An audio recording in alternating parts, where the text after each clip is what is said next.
नमस्कार, आदाब। गूंज 90.8 एफएम सुन रहे हैं आप। शो है एक मुलाकात और एक मुलाकात में हमारे खास मेहमान हैं आईपीएस राकेश कुमार सगर सर।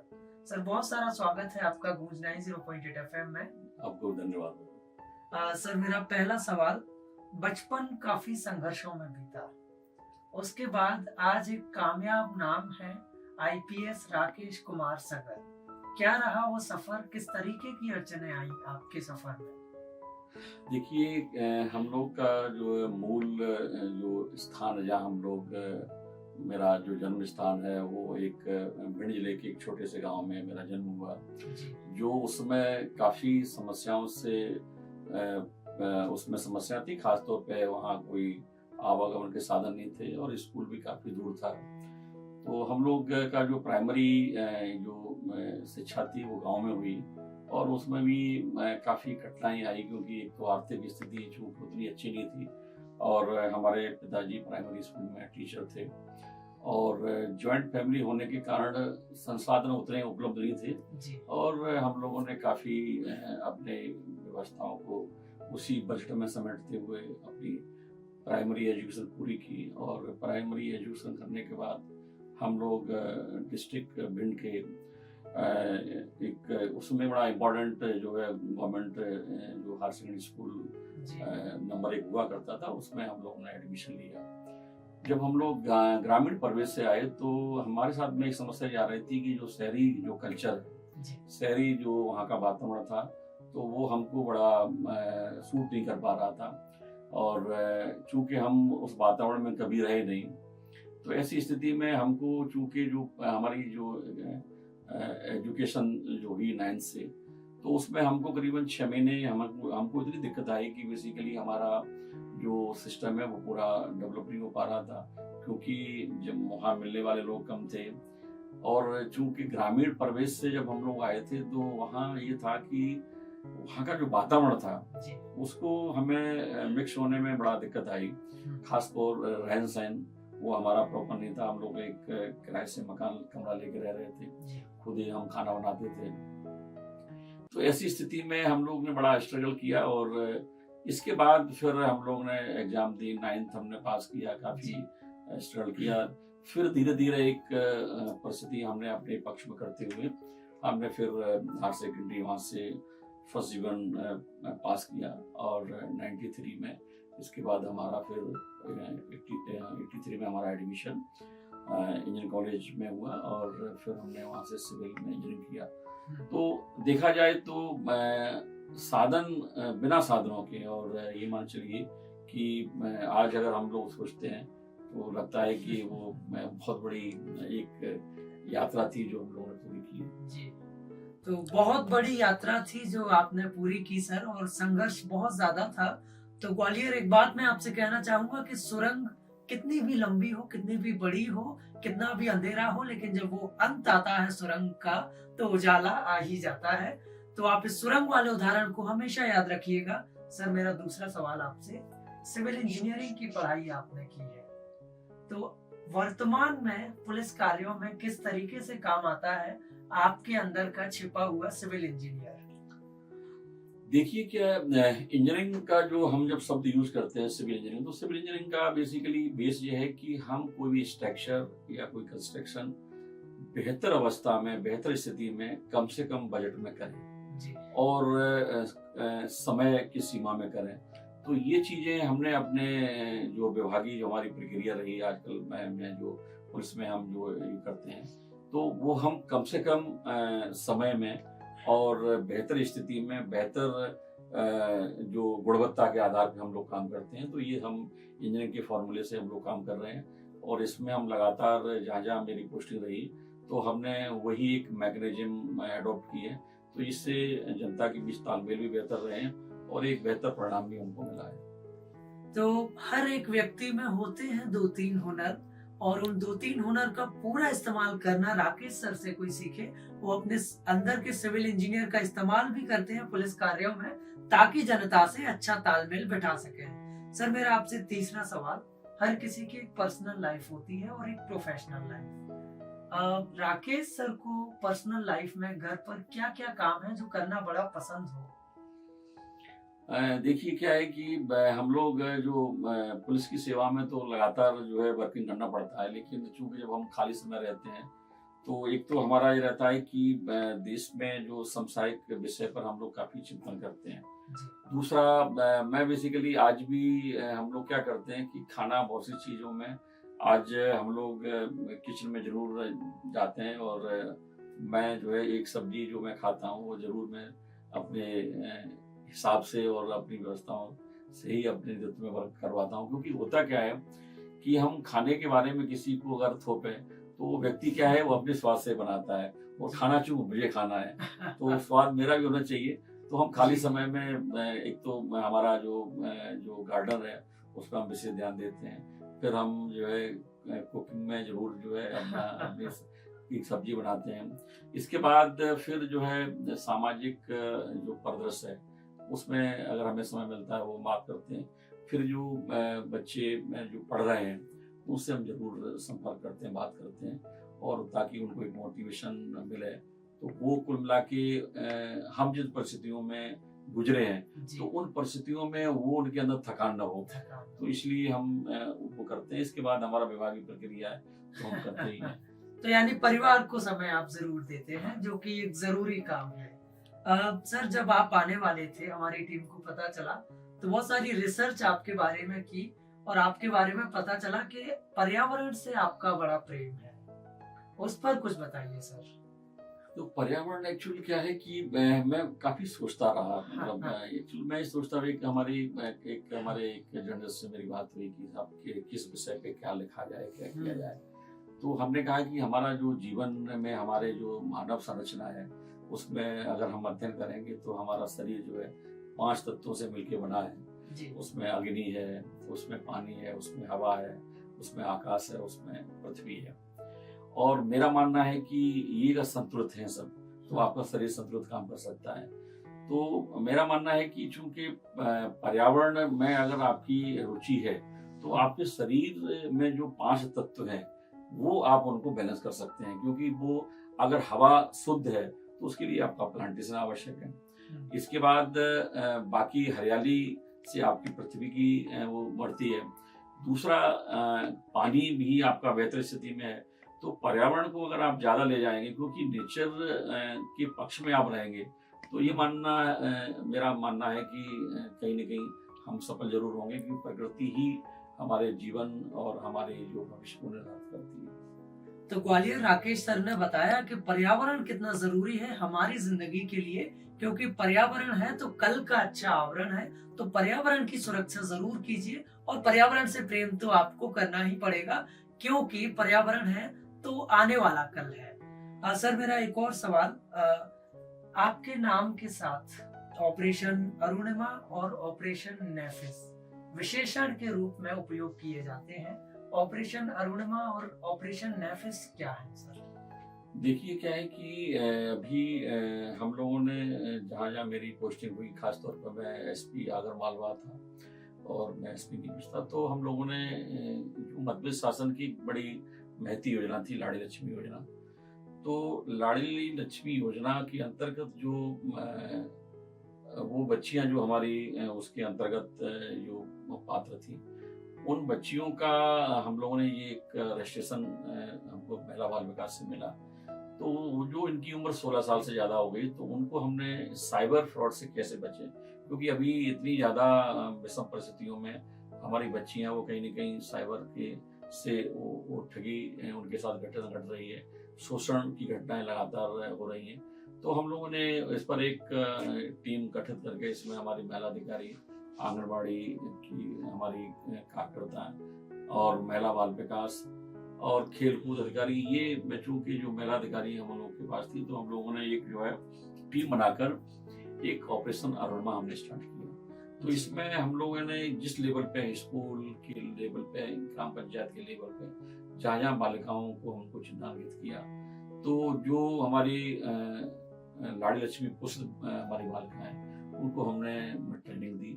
खासतौर पे उनका जो है साइबर फ्रॉड से बचा जाए, उनकी भविष्य के लिए क्या योजना होना चाहिए, ताकि कम से कम उनको लगे कि सरकार हमारे जन्म से ही हमारे साथ में है, और चूंकि उनके साथ ऐसी कोई घटना न घटित हो जिससे उनका एक खुशहाल जीवन में कहीं ना कहीं कोई अवरोध उत्पन्न हो। सर, इसके अलावा ग्राम शांति और ऑपरेशन विश्वास का भी बड़ा नाम लिया जाता है। ग्राम शांति और ऑपरेशन विश्वास क्या है सर? हाँ, देखिए, इन दोनों के पहले मैं जो नेफिस का एक जो बिंदु था वो मैं छूट गया था, उसको मैं पूरा करता हूँ। नेफिस क्या, हमारा नेशनल फिंगरप्रिंट का एक डाटा है, और उसमें हम लोगों ने ये किया कि क्योंकि फिंगरप्रिंट का जो है पूरा एक हमारा सिस्टम जो है पूरा जितना डाटाबेस तैयार हो चुका है, जो भी अपराधी हैं उनके फिंगरप्रिंट हम लोग जो है सभी हमारे उसमें हैं। तो इस ऐप के अंदर क्या था कि हम लोगों ने ये एक नवाचार किया कि इसमें करेक्टर वेरिफिकेशन, जो बच्चे इनकी नौकरी लगती है उनका करेक्टर वेरिफिकेशन, पासपोर्ट और आर्म लाइसेंस, इनमें हमने लागू किया। और ये नवाचार हमारे मध्य प्रदेश शासन के द्वारा पूरा प्रदेश में लागू हुआ है, और फिर इसका एनसीआरबी के द्वारा भी इसमें काफी इसमें स्टेप लगाया है। इससे हुआ क्या है कि जो अपराध चूंकि हमारे एनसीआरबी के जो हमारे उसमें सीसीटीएनएस में नहीं है, तो वो अपराध फिंगरप्रिंट के माध्यम से वो दस्तयाब हो रहे हैं, और इसमें चूंकि कुछ अपराधी पकड़े गए हैं। इसके अलावा फिर हम लोगों ने जो किया कि जो मुलजिम पीसी के लिए आते हैं उनके भी हमने फिंगरप्रिंट डाटा लिया। रात को 12 बजे गश्त में जो घूमते हुए लोग, घुमक्कड़ टाइप के लोग मिलते हैं, जो क्रिमिनल हैं, उनका भी हमने डाटाबेस लिया। तो इससे हमारे काफी अपराध भी ट्रेस हुए और कुछ चोरियां भी बरामद हुई, और इससे कहीं ना कहीं ऐसे अपराधी जो बच गए थे वो भी कहीं ना कहीं पुलिस के गिरफ्त में आए। तो एक बड़ा महत्वपूर्ण जो एक हमारा नवाचार है जो अभी प्रदेश में लागू है। रहा सवाल जो आगे आपने जो कहा है कि ऑपरेशन विश्वास और ग्राम शांति। ऑपरेशन विश्वास हमारा एक बड़ा सामाजिक एक सुदृढ़ीकरण के लिए ये अभियान हमने चलाया। इसमें यह था कि हमारे पास जो अपराध पंजीबद्ध होते हैं उन अपराध पंजीबद्ध का कहीं ना कहीं मॉनिटरिंग हो जाती है। थाना लेवल पे मॉनिटरिंग होती है, एसडीओपी के लेवल पे मॉनिटरिंग होती है, फिर एसपी के लेवल पे मॉनिटरिंग होती है, और फिर वो अपराध चालान के बाद कोर्ट में जाते हैं, वहाँ माननीय न्यायालय उसको देखता है। इसके बाद करीबन 90% जो समस्या जो हमारी है वो ऐसी समस्या है कि ऐसे शिकायतें जिन पर अपराध पंजीबद्ध नहीं हो पा रहा है और वो शिकायतें, उसके लिए चूंकि हम लोगों ने काम किया कि उन व्यक्ति जो शिकायत करने थाने में आ रहे हैं उनके अंदर पुलिस के प्रति विश्वास कैसे पैदा हो। तो हम लोगों ने एक मैकेनिज्म बनाया कि थाने पर जैसे व्यक्ति आता है तो वो अपना कंप्लेंट करेगा। कंप्लेंट में अगर संज्ञेय अपराध है, मान लो अगर अपराध पंजीबद्ध योग्य है तो हम उसकी एफआईआर कर देंगे। अगर पंजीबद्ध योग्य नहीं है तो हम उसकी शिकायत को रजिस्टर करेंगे। इसके बाद उसका बयान उसी समय लिया जाएगा ताकि उसको विश्वास योग हो जाए कि हमारी शिकायत की जांच चालू होगी, और उससे फिर पूछा जाएगा कि आप अपना एक ये बताएंगे कि आपकी इस शिकायत में कौन कौन से गवाह हैं और उन गवाहों के नाम, और इसके अलावा आप बयान कहाँ देना चाहते हैं वो स्थल बताएंगे। इसके अलावा वो जांच जो है प्रथम जो स्टेज पे वो बीट के प्रभारी द्वारा की जाती है। बीट का प्रभारी जांच प्रतिवेदन थाना प्रभारी को देगा। थाना प्रभारी फिर टेलीफोन के माध्यम से उनसे चर्चा करेगा, क्योंकि ये चर्चा करेगा कि भाई ये जांच जो है हुई है उससे आप संतुष्ट हैं कि नहीं। अगर वो जो आवेदक है वो बोलता है नहीं मैं संतुष्ट हूँ, तो वो फिर वो आवेदन जो फाइल कर देता है। तो मेरा मानना है करीबन 60% जो है संतुष्ट प्रथम लेवल पे लोग हो जाते हैं। इसके बाद कुछ ऐसी शिकायतें हैं जिसमें संतुष्ट नहीं होते हैं तो वो थाना प्रभारी जो है अपने लेवल पे जांच करता है, जो सेकंड स्टेज पे। तो वो 7 दिन में जांच करने के बाद वो प्रतिवेदन फिर एसडीओपी को देता है, और एसडीओपी पर बात करता है कि भाई थाना प्रभारी के द्वारा जांच की गई, उससे आप क्या संतुष्ट हुए। तो वो बोल देता नहीं यहाँ साहब मैं संतुष्ट हो गया हूँ, तो वो फिर उसी लेवल फाइल हो जाएगा। अगर वो कहता है संतुष्ट नहीं है तो वो पुनः जांच करता है। जांच करने के बाद ये जो शिकायत का जो स्टेज है वहाँ एसडीओपी तक आते आते करीबन 20-25% बचता है, बाकी का समाधान हो चुका होता है। एसडीओपी के लेवल पे जांच करने के बाद वो प्रतिवेदन एडिशनल एसपी को देता है।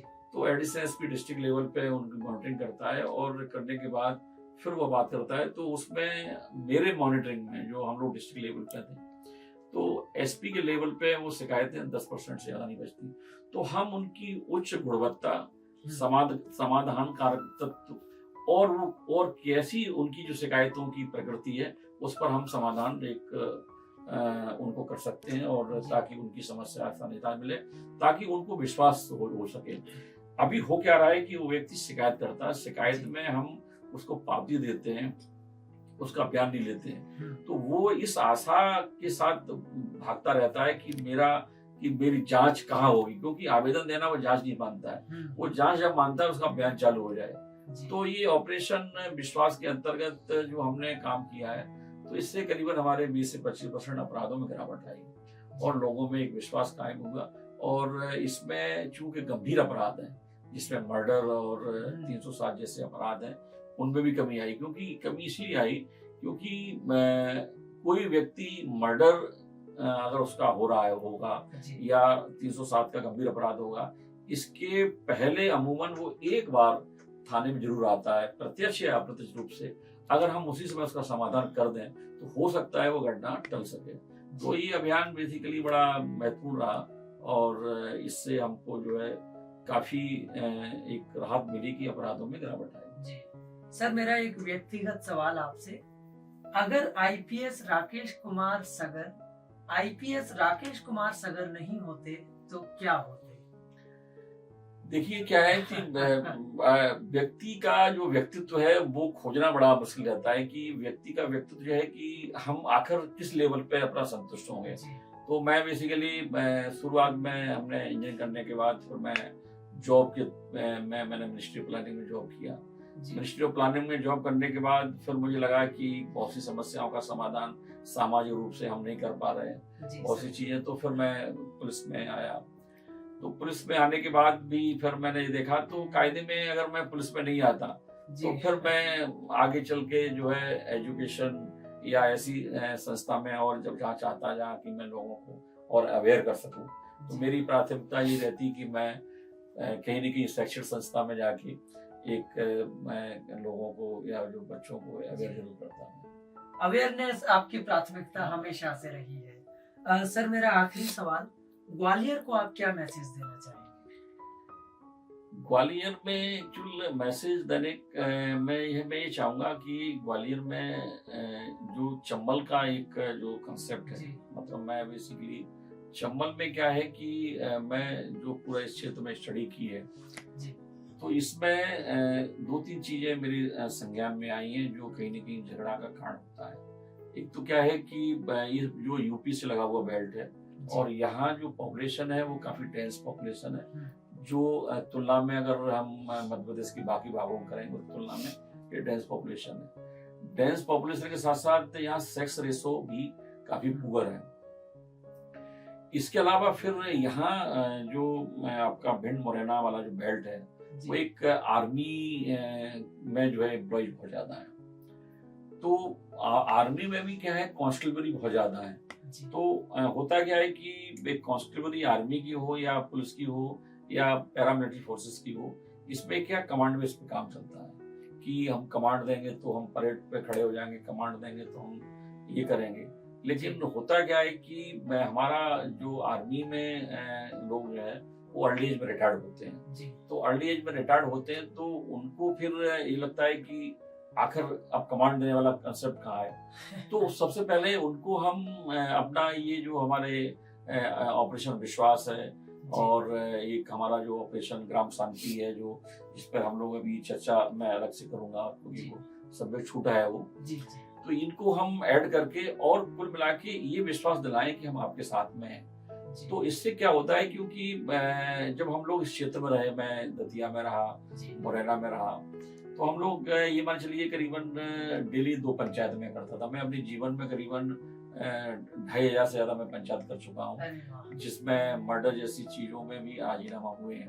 दतिया में मैं 7 साल रहा, अम्बा में रहा मुरैना में, और शिवपुरी और आपका श्योपुर में रहा।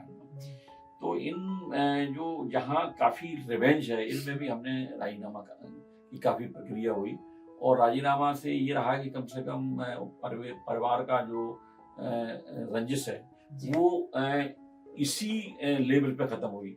अन्यथा क्या होता है, रंजिश शिफ्ट हो जाती है बच्चों में, और जी, बच्चे के बाद दूसरी या तीसरी पीढ़ी प्रभावित होती है। तो यहाँ जो क्षेत्र की जो तासीर है जी, वो थोड़ा सा ये है कि अगर विश्वास में आप लेंगे तो आप ज्यादा काम कर सकते हैं। जी, जहाँ विश्वास की कमी आती है वहाँ अपराध जरूर अर्थ होता है। जी, तो मेरा मानना है कि हम विश्वास अर्जित करें और ये मान के चलें कि हम आपके साथ में हैं और हम अपना काम टोटल ऑनेस्टी से कर रहे हैं। खासतौर कोई अपराध घटित हो रहा है तो हम उसको सबको बुला के बात करें, जी, उनसे अपराध घटित होने के बाद बात करें। होता क्या है कि अपराध में चालान लगने के बाद हम छोड़ देते हैं। चालान लगने के बाद जब तक ट्रायल चलता है कोर्ट में तब तक हमको बात करना चाहिए, क्योंकि यहाँ होता क्या है कि कोर्ट में राजीनामा के लिए फिर अपराध को आपने पंजीबद्ध करा दिया, डरा के धमकाना, तो ये सिलसिला मतलब काफी समय तक चलता रहता है। जी, तो इसको हमें ब्रेक करने के लिए कहीं न कहीं लोगों से जुड़ाव करना चाहिए। और ग्वालियर में मैं देखता हूँ कि चूंकि अब काफी अपराध पहले जैसे नहीं है, काफी उसमें कमी है। इसके बावजूद भी जो है आपका एक तो ट्रैफिक अरेंजमेंट इसको और बेहतर किया जाए। इसके अलावा जो शिकायत है, शिकायत पर भी हम थोड़ा सा और काम कर सकते हैं कर सकते हैं। ताकि लोगों की शिकायत की संख्या कम हो। कि हम अपना थाना लेवल पे जो है या जहाँ वार्ड लेवल है उस पर भी हम लोगों से चर्चा कर सकते हैं। तो थाना लेवल को हम और थोड़ा सा मजबूत करेंगे तो मेरा मानना है कि बेहतर परिणाम निकलेंगे। तब भी देखा जाए कि पिछले काफी समय से जी, काफी सकारात्मक सकारात्मक दृष्टिकोण है पुलिस के प्रति। उतना नहीं है जो जब ईडी जब थी, डकैती समस्या थी, जी, उस समय थोड़ा सा विश्वास कम है, लेकिन आज जब मैं देखता हूँ कि विश्वास का जो है पैमाना काफी बढ़ा हुआ है। और इस सकारात्मकता में ऑपरेशन विश्वास जैसे ऑपरेशन बड़े जरूरी हैं और बड़े अहम हैं सर। तो एक जो आपने जो है एक और बताया था वो ग्राम शांति अभियान। ग्राम शांति। तो ग्राम शांति अभियान बेसिकली चंबल में बहुत जरूरी है। चंबल में इसलिए जरूरी है क्योंकि हमारे जो विवाद है वो जमीन संबंधी विवाद बहुत है। जी, अभी जहाँ जहाँ हम लोग रहे हैं तो वहाँ ग्राम शांति अभियान को हमने चलाया। उसमें होता क्या है कि जो भी रेवेन्यू के प्रकरण है जी, उसमें किसी व्यक्ति का जमीन का विवाद है, नाली का विवाद है, मकान का विवाद है, तो जी, वो विवाद के आवेदन में ये जरूर लिख देता है कि साहब वो मेरा जमीन का विवाद है और सामने वाले व्यक्ति ने जान से मारने की धमकी दी है। तो जान से मारने की धमकी का जैसे कंसेप्ट आता है वैसे रेवेन्यू की तरफ से वो शिकायत पुलिस को शिफ्ट हो जाती है। जी, पुलिस उस पर क्या करती है, मात्र जो है प्रतिबंधात्मक कार्रवाई करती है, क्योंकि उसका काम ये है कि जब तक इसका विवाद न निपटे तब तक ये दोनों लड़े नहीं। जी, लेकिन रेवेन्यू आपको शिफ्ट कर चुका होता है तो उसकी जो समस्या मूलतः समस्या बनी रहती है और यही समस्या आगे चल के अपराध को जन्म देती है। तो जी, इसमें हमने अपने लेवल पे मैं और अखिलेश साहब मैं नीमच में था वहां भी हम लोग प्रयोग किया। जी, वहां हम लोगों ने क्या किया कि जितने प्रकरण हैं उन प्रकरणों को एक जारी किया, चाहे फॉरेस्ट के पास प्रकरण आए हों या पुलिस के पास प्रकरण आए हों अथवा आपके जो है रेवेन्यू के पास आए हों, जी, तीनों को मिक्स करके और हमने एक कमेटी बनाई है कि फर्स्ट सोमवार, महीने के पहले सोमवार को हमारा बीट प्रभारी और पटवारी और फॉरेस्ट का बीट प्रभारी ये तीनों लोग बैठेंगे और समस्या का समाधान करेंगे। तो मेरा मानना था कि वो कम से कम 50-60% समस्या का समाधान उसी लेवल पे हो जाता है। इसके बाद सेकंड स्टेज में अगर उस लेवल पे कोई समस्या का समाधान नहीं हुआ तो वो समस्या फिर सेकंड जो हमारा सोमवार है जी, वो चला जाएगा थाना प्रभारी और रेंजर या डिप्टी रेंजर और आपका जो है अपना तहसीलदार, जी, तो वो अपने लेवल पे वो सब साइड करेंगे। तो वहाँ भी काफी समस्याओं का समाधान होता है। कुछ समस्याएं जो है करीबन 30-35% जो बचती हैं वो फिर थर्ड सोमवार को वो एक तहसील लेवल पे चली जाती है। जी, तो तहसील लेवल पे वहाँ एसडीएम है, एसडीओपी और आपका एसडीओ फॉरेस्ट इनके उसमें होता है। फॉरेस्ट को इसलिए शामिल कर लेते हैं कि फॉरेस्ट की भी कंप्लेंटें रहती हैं। अगर फॉरेस्ट की नहीं है तो फिर मूलतः दो ही बचते हैं, रेवेन्यू और पुलिस। तो वो फिर थर्ड मंडे को जो समस्याओं का समाधान नहीं होता है तो वो फोर्थ मंडे को शिफ्ट डिस्ट्रिक्ट लेवल पे हो जाती है। जी, तो हम लोगों के पास जो शिकायतें बचती हैं वो 10 से 12%, 15% बढ़ती है, तो उनको हम अच्छी तरह से कर सकते हैं। तो इससे क्या होगा कि डिसेंट्रलाइज हो गया हमारा वर्किंग। अभी होता क्या है कि ये सभी शिकायतें जो है वो डिस्ट्रिक्ट लेवल पे इकट्ठी हो जाती है। जी, तो फिर इससे क्या होता है कि उनकी मॉनिटरिंग करना अथवा उनका इम्प्लीमेंटेशन करना या उनके पे एक्शन लेना बहुत टिपिकल चीज है। तो ये ग्राम शांति अभियान से भी हमारे अपराधों में काफी गिरावट आई, और मेरा मानना है कि इस प्रकार की प्रक्रिया जो है वो चंबल ग्वालियर के लिए महत्वपूर्ण है, क्योंकि यहाँ जमीन के प्रकरण बहुत ज्यादा है, और इसमें हम अगर इसको अपनाएंगे तो अपराधों में तो कमी आएगी, साथ में ही हमारी जो है एक विश्वसनीयता और बढ़ सकती है। जी सर, बहुत सारा शुक्रिया हमसे बातचीत करने के लिए, और बहुत सारा शुक्रिया ग्वालियर गूंज 90.8 FM आपकी अपनी आवाज सुनने के लिए। अगले हफ्ते फिर होगी मुलाकात एक नए मेहमान के साथ। सुनते रहिए गूंज 90.8 FM आपकी अपनी आवाज। बहुत सारा शुक्रिया सर। हाँ, नमस्कार आपको।